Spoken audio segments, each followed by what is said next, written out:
Good afternoon, everybody, and welcome to the Nutrition Undergraduate webinar. My name is Tom Hill, and I'm the Programme Director. And hi, my name's Ruth Valentine. I'm the Deputy Dean for Undergraduate Studies. I'm a researcher in the Human Nutrition Research Centre, and I also did the degree here many years ago. I think we're about to go to a presentation.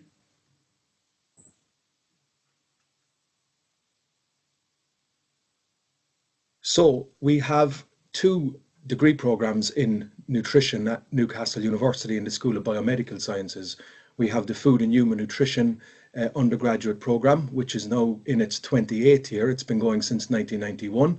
We recently created a new programme in Nutrition with Food Marketing, and the purpose of this is to keep up with the demands of the food industry.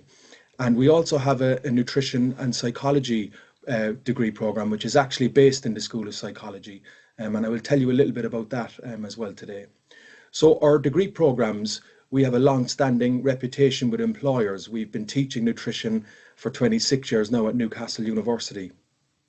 When you study our programmes, you get accreditation with the Association for Nutrition, and this body recognises very high professional standards in nutrition education, not just in the UK, but around the world. We have excellent research and teaching facilities, and I'll tell you a little bit about those in a moment. And our degree programmes in nutrition rank in the top 8 universities in the UK, and this is from the Complete University Guide from 2018. We are also very proud to say that we have secured TEF Gold, Teaching Excellence Framework Gold status, which recognises very high professional standards in teaching within the UK higher education system. And this is an institutional level award, so it's across the whole university, and in due course we will expect to have some subject level awards. So our programmes offer a range of unique selling points. Firstly, professional accreditation with the Association for Nutrition. The Nutrition with Food Marketing programme also offers accreditation with the Chartered Institute of Marketing. This is the world leading professional marketing body. And our joint honours programme, Psychology and Nutrition, offers accreditation with the British Psychological Society. Our programmes also offer placement opportunities, so we have the option of a professional placement year every year in our programmes. And I'll talk to you a little bit more about that later on. We have excellent career prospects, as evidenced by our graduates, which are dotted all over the world in many different roles. And we also have an international reputation, and this reputation is underpinned by the world-leading research that we do in nutrition at Newcastle University. We're very excited about some new facilities which are currently under construction, and you can see on the slide we are investing heavily in new facilities in nutrition and sport and exercise science, which is a new discipline at Newcastle. And this facility will offer a range of lecture theatres, social spaces, information technology clusters, and very importantly, specific to nutrition, facilities for teaching, particularly facilities around sensory analysis of foods, cooking. We will have a demonstration kitchen. We will have facilities for carrying out human intervention studies and assessments, which will be very important when it comes to your final year dissertation in nutrition. And we're very pleased to say that these facilities will be completed in October 2019. All our lectures are uploaded onto a system called Blackboard, and they are uploaded in advance of the lecture. And I'm very happy to say as well that we do record all our lectures. So that means that you can go back and listen to the lecture and see the slides which helps in your revision. In terms of contact time, at stage 1, the total number of contact hours is about 20 hours a week. At stage 2, it goes up slightly to 25 hours a week, and at stage 3 it comes down then to 15 hours a week. Stage 3 really is characterised by having a lot of self-directed learning. The degrees are structured into a number of stages. Stage 1, which provides a foundation in nutritional science. It provides for those students doing the food marketing program a fundamental basis and understanding in marketing. Students doing the joint honours program in psychology also take psychology. You're also provided with some general important research and academic skills as well at stage 1. At stage 2, the focus is very much on nutrition and food science as key disciplines. In stage 2, you cover nutrition throughout the life cycle, nutrition for pregnancy, lactation, childhood, adulthood and adolescence, and very much into old age. We also have a number of lab practicals at stage 2 in food science and nutritional science. Then there's an optional professional placement year, and I'll talk to you a bit about that later on. And in final year, the emphasis is very much placed on professional and research-led nutrition modules. So you'll cover modules like nutrition and health and disease, clinical nutrition, sports and exercise nutrition as well. Now, the module catalogue is available online, and we always recommend students to make sure that they have a look at the catalogue before they come to the university. So this is what the online page looks like for the degree programs. This gives you a kind of a navigation map of the program, and for each of the stages there are a number of different modules that you do. So for example, at stage 1, this is an outline of the types of modules that you cover at stage 1. Modules are worked between 10 and 20 credits. You'll study a total of 120 credits per year. So this again gives you an idea of the types of modules. You can see as well that there's an emphasis at stage 1 on the underpinning biological sciences like physiology, biochemistry, molecular biology as well, because these are really important disciplines which help to underpin the importance of nutrition to health and well-being. If you look at stage 2, the emphasis again is very much on nutritional science and academic and professional skills. And you can see as well that there's differences between the programs in terms of which modules that you take. So again, the psychology and nutrition students will do half nutrition and half psychology. The food and human nutrition and the nutrition with food marketing students focus more on nutrition and food sciences as main discipline areas. And then in the case of the marketing degree, there's also a number of marketing modules as well. And again, at stage 3, the emphasis is very much on advanced research-led modules with, very importantly, a research project. And the research project is a very important part of the programme. So just to give you an idea of the kind of things that you do study while you're at Newcastle, you might be familiar with this image. It's the image of the main bridge in Newcastle, the Tyne Bridge. It's the Great North Run, which happens every September. It's the largest half marathon in Newcastle, and it attracts thousands of people, athletes and visitors to the city. But of course, in order to perform to your best, you need to make sure that you are eating properly and you're training properly. And we have a dedicated 20 credit module called Sports and Exercise Nutrition, which we are very fortunate enough to have a number of different lecturers who are experts in exercise nutrition to teach all our students about the importance of diet to athletic performance. So this is the module SES 2002, and that's just the outline of the module code. And at Newcastle, we offer training in food and nutrition, which meets the professional standards set by the Association for Nutrition, which is the body which recognises high standards in nutrition teaching and research. And this is very much underpinned by the research that we do at Newcastle University. And this research has been going on now for over 25 years. The centre that we have, the Human Nutrition Research Centre, is led by Professor John Mathers, who set up the degree programme back in 1991. So John is very active still in nutrition teaching and is very keen to make sure that he disseminates all his cutting-edge research to our students.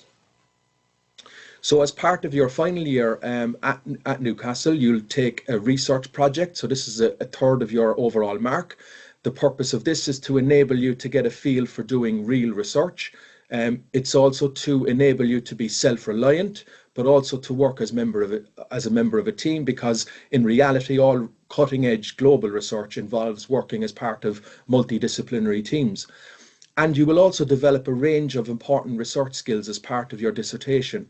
So, for example, reading the literature, becoming more familiar with your research area, criticizing the data, challenging dogma and developing up your own views on research, but also, importantly, some practical skills, working in a lab environment. Some projects, in fact, most projects are not laboratory based. They might involve, for example, carrying out dietary assessments in various people. As part of that, you will often have to do some work outside of the university. And you also get a range of other skills in terms of presentation skills, writing projects, dealing with spreadsheets and statistics as well. And one of our main attributes here at Newcastle is linking our teaching and research. And we've had some fantastic outcomes from this over the years, particularly with our students. And what you see here is an example of a research project which a graduate of ours last year, Kat, completed under the supervision of Professor Chris Seal, who's a global authority in the area of whole grains and the importance of consuming whole grains to health. In terms of my own research area, I've got a number of research projects looking at trying to enhance the vitamin D composition of foods. And this is a student of mine, in fact, my tutee as well from 2 years ago, Alexia, who actually got the Best School Final Year Project Award in 2015 and 2016. And Alexia worked with me on a project looking at exploring the consumer acceptability of enriching eggs with vitamin D. And if you're very determined and if you're very successful, if you conduct a good research project, it can certainly lead to prizes. And this is an example of a past graduate of ours, Duncan Fairbrother, who achieved the best overall undergraduate student dissertation in the area of food science and technology in the whole country. And he won a prize for a project in food consumption by homeless people and the adequacy of food provided to those people. These are some really nice images of our conference trip. We take our nutrition students to a trip around the country every year. So this year we went to Edinburgh. So you can see that in the bottom left-hand corner of the screen. We took the students to a conference on policy priorities for tackling obesity. And last year we took our students to the Royal Society of Medicine in London, where we heard from global experts in the area of food and health. And this is a really important module in terms of developing personal and professional skills, because the students have to complete an assignment afterwards based on the topics covered at the conference. And often it involves an overnight stay. It's very good for team bonding, and it's a nice day away from the university as well. Now, the placement year is optional, but certainly strongly encouraged. It lasts a minimum of 31 weeks. But most do last a full year. It must be relevant to the degree programme. You can certainly travel wherever you like, provided the placement opportunity is related to your degree programme. We do have dedicated support for helping to find placements. We have a dedicated placement officer, Mr. Carl Christensen, who's been working with us now for many years, who supports students in finding placements as well. And our students go into many different roles, from research and development, new food product development, which is an emerging area now for nutrition, particularly in relation to reducing the burden of chronic diseases, technical roles, retail roles, some of the main supermarket chains, in marketing, and also specifically in research as well. So in terms of the skills that you develop, you certainly gain a big and a great deal of knowledge in nutrition. And that's very important, but you also develop a range of transferable skills which will become really important in terms of increasing your employability and standing out from the crowd when you're looking for that all-important job when you graduate. You develop good analytical skills and problem-solving skills, and this is very much supported by being in a cutting-edge research discipline within the university. You develop communication and team working skills because of a range of our assessments involve working as part of a team. You do oral presentations and poster presentations as well. And you also hopefully will develop important planning and organising skills. So making sure that you're good at managing your time, being professional, showing up for your lectures and carrying out research as well. And these are just some examples of previous and recent destinations where our graduates have gone. So as you can see, our graduates do go on to many different roles across the board in the food and nutrition sector. They often go into industrial roles in the commercial sector, which probably represents about 60% of our graduates. But we also get graduates going on to work in non-governmental organisations, charities, social enterprises, and some of them as well will go on to further study, such as doing dietetics perhaps. We also have a number of students this year who actually have been offered dietetics placements already, and some of them go on to do MScs and PhDs. We're proud of all of our graduates, but just to mention just one, Charlie Parker, who graduated about 10 years ago now. Charlie was the chief nutritionist with Sainsbury's for many years. She's now working as a freelance consultant, but she pioneered the rolling out of the traffic light system of food labelling, which was introduced by the government a number of years ago. And this hopefully will be everybody, when you apply after a number of years, you get to graduate and you get to enjoy your day and celebrate your time and your effort, your huge effort while you're at Newcastle University. So on this occasion, I would like to thank you all for joining the seminar, and we would very much welcome any questions. Okay, fantastic. So first up, we've got a question. This student would like to know what makes Newcastle's course stand out from other universities offering the same kind of human nutrition courses. Well, I think the first thing to say about it is we've been teaching nutrition since 1991. The Food and Human Nutrition programme has remained, in terms of the title of the programme, the same for the last 27 years now. As a result of that, we've got over 1,200 graduates from the programme, and they are dotted all over the world. Our unique selling point really probably comes back to the area of nutrition research, and I know Ruth mentioned all of the lecturing staff are members of the Human Nutrition Research Centre, and we are very actively involved in research in areas like obesity research, ageing research, and molecular nutrition research. So all of your lecturers in nutrition at Newcastle are carrying out research, and they are all at the cutting edge of the discipline. And this helps to freshen up nutrition and to make sure that you're being taught the most important topics at the research interface. The other point to note as well is that in the last 5 or 6 years, we've had a lot more engagement with commercial bodies, with the retail sector, with big food companies. We're doing a lot of research with these food companies now, which help to build up, collaborations. And certainly this has proven very fruitful in terms of potential employability options for our graduates. I think the fact that Tom mentioned earlier as well, the placement opportunity, lots of nutrition courses will have that placement opportunity, but the fact that we've been running for so many years and we've got those good relationships with our placement providers means that pretty much we can guarantee a good placement for the students that want to go out and do a placement opportunity. And as we've just said, that increases employability afterwards. So I think that's another really good selling point.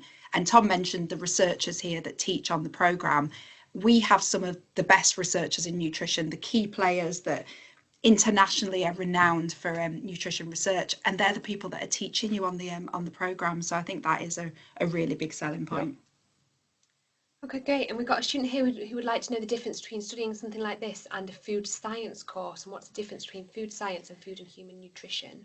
Okay, well, I mean, we call the degree programme Food and Nutrition, and we're accredited, as Tom has already said, by the Association for Nutritionists.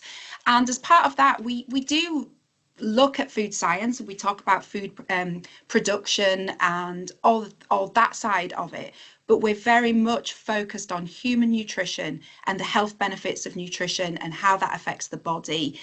Whereas a food science degree would just very much be looking at food production and food scientific aspects of the diet that you consume, but not necessarily the health aspects and the effect on the person that's eating that food, so the nutrition aspects. So I think it's quite good that we have a mix of both, and we have to be accredited. So the human nutrition degree does have to have that food science aspect to be able to be accredited with AFN, but we're very much focused on the health benefits of the food we eat.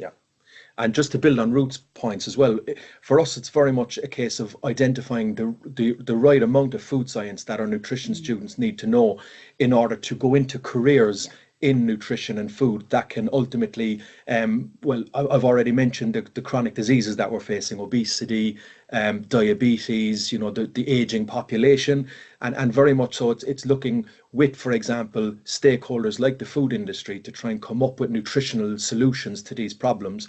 And that certainly will require a fundamental basic level of food science in terms of new food product development to actually counteract or stave off these important global challenges. Okay, great. And James would like to know how many students you have in each year group, and are the students friends outside of the lectures? Yes, we tend to get about 20 students of food and human nutrition per year, 20 nutrition with food marketing students a year, so that's 40. And then our program in the School of Psychology, the joint honours, which again is half nutrition and half psychology, will typically get between 10 and 12 students a year. So we're looking at a cohort of about 50 students per year in nutrition, and that's a nice cohort to work with. I mean, a lot of, I would say about 60% of the modules on the course are just taught to those 50 students, and as a result of that you do build up close bonds and friendships with those people, and without a shadow of a doubt, this is an example of a program where you can see at final year that people are very close together, and you know, when we went on our conference trip recently to Edinburgh and we stayed overnight, I could, as one of the lecturers, could clearly see that it's a really nice class to work with, and people do get on with each other and enjoy it as well. And 50 odd students might sound quite big compared to if you're at school or college now, that might sound like a big group, but actually all those students know each other very well, and us as lecturers know the students well. That kind of cohort, that size, means that we get to know everyone by name, and we do know all our students. It's not such a big group that you've kind of got faces in the crowd that you don't know. We do know our students well. Okay, so what type of research projects are available for undergraduate students, and are there any extra opportunities for research placements over the summer? Okay. Well, just to answer the first part of that, we have every year roughly about 40 to 45 student projects to facilitate, and our project opportunities span really the food chain. We have some projects which are looking at developing new food products and looking at some pilot data in terms of how you might go about that. So for example, some of my own research is looking at how we might enrich certain food products with vitamins and minerals. We also have a very active area of research in ageing at Newcastle University, and as part of that we have a number of very large studies, such as the Newcastle 85 Plus study, and this is a study where the data has already been collected, and it looks at the importance of nutrition to a healthy lifestyle in very old age, and we have every year at least 3 or 4 students working on that data set, supervised by a member of staff. We also have a number of projects in the area of childhood overweight and obesity, and that's again underpinned by some of the research that we do in that area within the Human Nutrition Research Centre. And we also have projects in the area of personalised nutrition, which is looking at, you know, how you might tailor a diet to an individual's genetic composition, and this area is called nutrigenomics, and it's again an active area of research within the Human Nutrition Research Centre, and we typically would probably give about 3 to 4 projects a year in that area. So I hope that gives a flavour for the breadth of projects that we do offer students every year.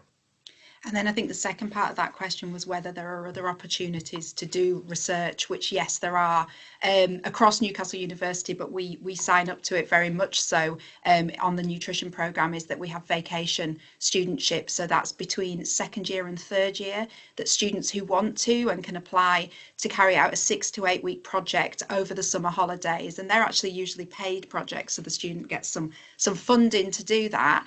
And I think all of us on the nutrition programme have facilitated those vacation projects. I've got one this summer where a student's going to be coming and looking at fluoride exposure. So I actually work in the dental school as well as teaching on the nutrition programme.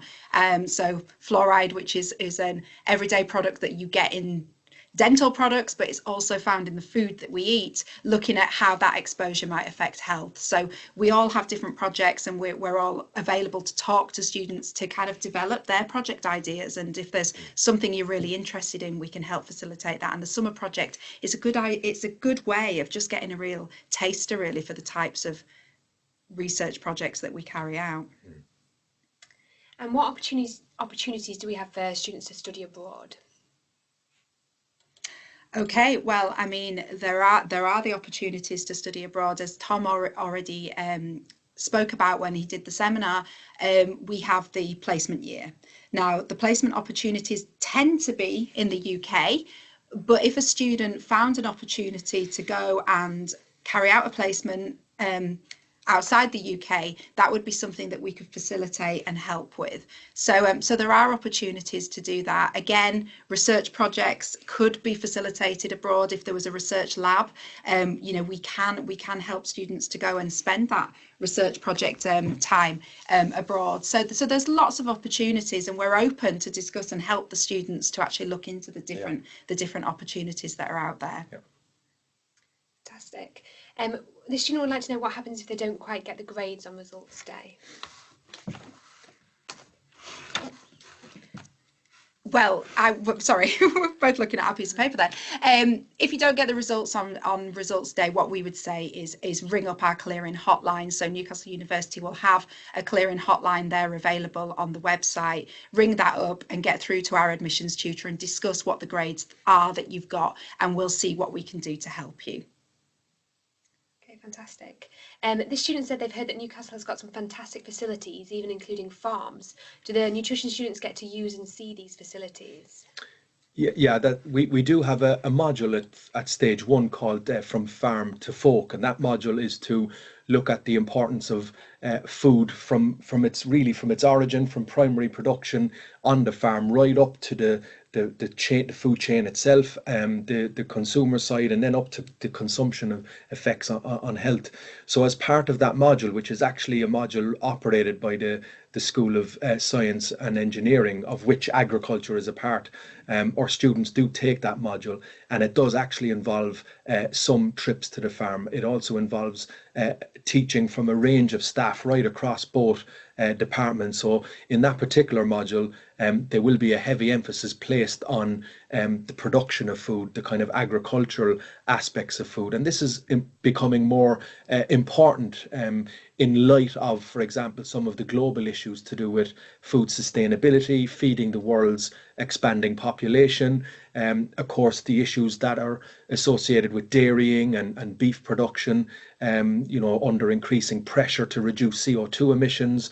But if you remove them from the diet, then you're reducing nutritional intake. So all of these are very important areas that our students do cover and also get practical experience of at stage 1. Okay. And James would like to know if many students have jobs lined up for after they graduate. Yes, we do have, I would say at the moment, out of 41 students, about 10 students, so about a quarter of them have been given either postgraduate offers or else employability offers. We do find that obviously with students busy preparing for exams, that often the period that they do secure employment tends to be closer to the exams, if not after the exams, during the summer. But it's important to note that from the surveys of where our graduates go, the destinations of leavers in higher education, we do fare very well in terms of the statistics. So about 91% of our graduates are in employment within 6 months of graduation, and most of those employment opportunities are actually within the food and nutrition sector anyway. So this is quite reassuring. Fantastic. Does the university offer the chance for students on food and human nutrition to interact with students on other similar courses? Yes, yes is the answer. So the food and human nutrition degree programme is managed, as it were, out of the Faculty of Medical Sciences within the School of Biomedical Sciences. So as part of that, you get lots of bespoke lectures that are just for the human nutrition and the food and marketing students. but also some of your lectures will be in conjunction with some of the biomedical science students, the sports and exercise students that Tom's also mentioned, and we mentioned the psychology students as well. So our students across the faculty mix a significant amount of time. So yes, the students get an opportunity to meet definitely all the medical science students. We have a very vibrant social life, I'd say, here at Newcastle, and a very good student union as well. So students can meet students from across the university very easily.